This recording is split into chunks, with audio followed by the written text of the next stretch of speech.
Assalamualaikum warahmatullahi wabarakatuh. Halo semuanya, apa kabar?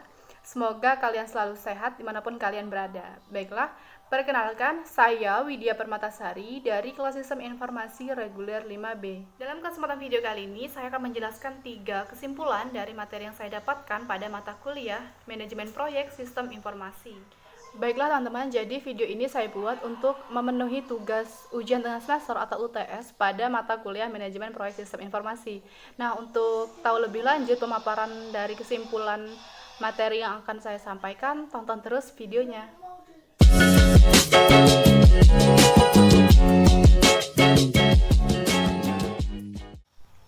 Yang pertama, dari materi penyebab atau masalah dan kebijakan pengembangan sistem informasi dapat saya simpulkan bahwa penyebab yang muncul dikarenakan oleh beberapa alasan. Di antaranya, alasan yang pertama karena banyak timbul permasalahan. Misalnya, sistem lama yang tidak sesuai dengan kebutuhan, entah itu karena tidak efisien dalam pengoperasiannya, kesalahan proses atau hasil, atau karena manfaat yang didapatkan dirasa kurang. Nah, selain karena sistem lama yang tidak sesuai dengan kebutuhan, perkembangan organisasi ternyata juga menjadi alasan dilakukannya pengembangan sistem informasi. Kenapa? Karena hal tersebut berhubungan dengan kebutuhan informasi yang lebih baik dan luas. Jumlah data yang diolah menjadi meningkat dan perubahan prosedur. Kemudian untuk alasan selanjutnya yaitu untuk meningkatkan kesempatan usaha. Karena kecepatan informasi sangat menentukan berhasil atau tidaknya strategi dan rencana dalam meningkatkan peluang pasar, pelayanan, keuntungan, dan proses pengambilan keputusan. Alasan selanjutnya ialah adanya instruksi perubahan. Artinya apa?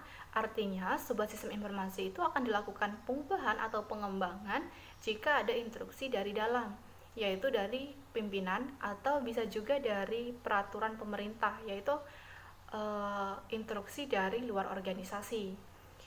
Nah, selain adanya instruksi perubahan, alasan lainnya ialah adanya perkembangan teknologi, misalnya adanya perkembangan pada software dan hardware. Kemudian untuk kesimpulan dari kebijakan pengembangan sistem informasi, dapat saya simpulkan bahwa dalam pengembangan sebuah sistem informasi diperlukan adanya sebuah perencanaan dan kebijakan sistem. Kenapa? Karena kebijakan sistem atau sistem polisi ini merupakan landasan dan dukungan manajemen puncak untuk membuat perencanaan sistem. Nah, dengan perencanaan dan kebijakan sistem oleh manajemen puncak atau top management, maka sistem akan berjalan sesuai dengan yang diharapkan. Kebijakan sistem dilakukan dalam upaya meraih kesempatan yang tidak didapatkan pada sistem yang lama yang memiliki kelemahan. Jadi di sini partisipasi dan keterlibatan manajemen masih diharapkan untuk keberhasilan sistem yang akan dikembangkan. Dengan dibentuk tim penasehat atau komite pengarah yang terdiri dari wakil-wakil pimpinan dari masing-masing departemen pemakai sistem atau manajer divisi yang diketuai oleh direktur utama. Kemudian yang kedua yaitu kesimpulan dari materi merencanakan dan membuat aktivitas kerja pada proyek sistem informasi. Dari materi ini dapat saya simpulkan bahwa perencanaan merupakan proses peletakan dasar, tujuan, dan sasaran termasuk penyiapan segala sumber daya untuk mencapainya. Tujuan dari perencanaan ialah memberi pegangan bagi pelaksana mengenai alokasi sumber daya untuk melaksanakan kegiatan, kemudian sarana komunikasi bagi semua penyelenggara proyek, sebagai dasar pengatur alokasi sumber daya, kemudian sebagai pendorong para perencana dan pelaksana melihat ke depan dan menyadari betapa pentingnya unsur waktu.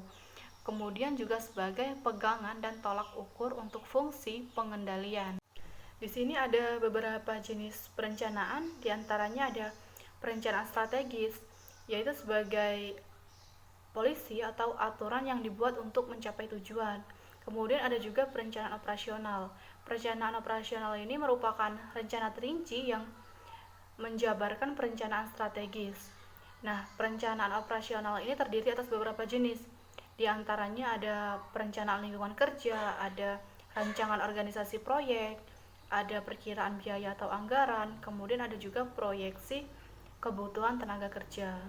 Selanjutnya, untuk membuat tas atau kegiatan aktivitas kerja pada proyek sistem informasi harus memenuhi syarat. Apa saja syaratnya? Yang pertama, proyek dapat dikelola sebagai satuan unit kerja. Kemudian yang kedua, dapat diberi kode identifikasi seperti kode akuntansi biaya. Kemudian yang ketiga, dapat direncanakan jadwal pelaksanaan dan anggarannya. Kemudian yang keempat, mudah diukur kemajuan pelaksanaan serta pemakaian biaya. Yang kelima, dapat dikaji kualitas kerja dan hasil akhirnya. Dan yang keenam, bila diintegrasikan dengan SRK atau struktur rincian kerja yang lain, maka akan menjadi lingkup proyek secara keseluruhan.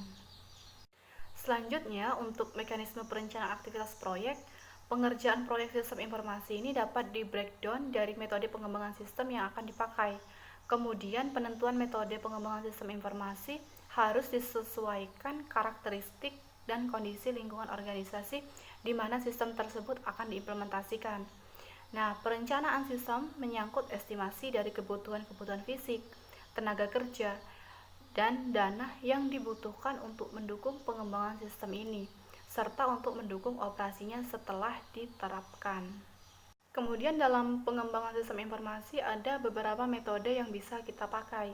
Yang pertama ada metode SDLC, ada metode RAD, ada metode prototyping, ada juga metode spiral, dan masih banyak metode yang bisa kita pakai dalam pengembangan sistem informasi.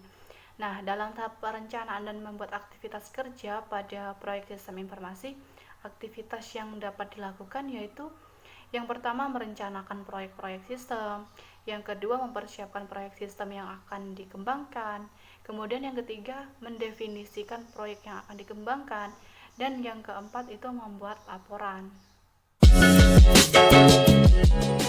Selanjutnya yang ketiga yaitu dari materi membuat estimasi atau perkiraan anggaran proyek sistem informasi, dapat saya simpulkan bahwa estimasi dan penganggaran merupakan salah satu hal paling penting dalam pembuatan proyek. Kenapa bisa dikatakan penting?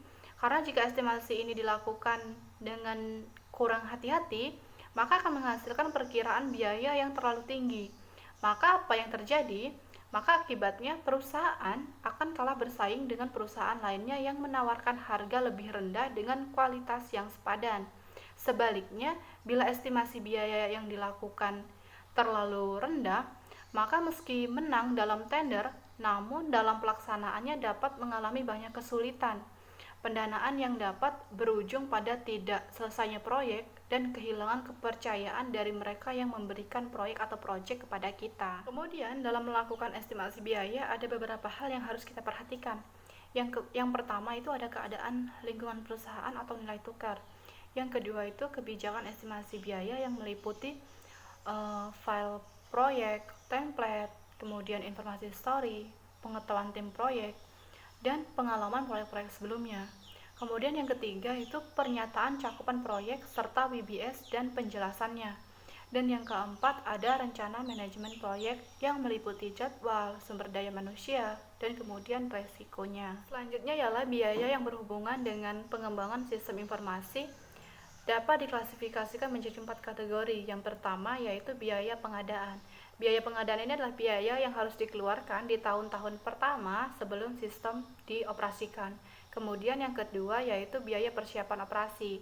Nah, untuk biaya persiapan operasi ini merupakan biaya yang terjadi di awal-awal tahun sebelum sistem ini dioperasikan. Kemudian yang ketiga itu ada biaya proyek. Biaya proyek ini biaya yang berhubungan dengan biaya untuk mengembangkan sistem, termasuk penerapannya. Dan keempat ada biaya operasi. Nah, berbeda halnya dengan biaya lainnya yang biasanya terjadi sebelum sistem diterapkan, biaya operasi dan perawatan biasanya terjadi secara rutin selama umur operasi sistem tersebut masih berjalan atau dipakai. Nah, baiklah teman-teman, jadi itulah kurang lebihnya kesimpulan dari materi manajemen proyek sistem informasi yang dapat saya paparkan. Semoga apa yang telah saya sampaikan bisa bermanfaat untuk kita semua, khususnya untuk yang telah menonton video ini. Kemudian saya mengucapkan mohon maaf apabila banyak kekurangan di dalam video ini.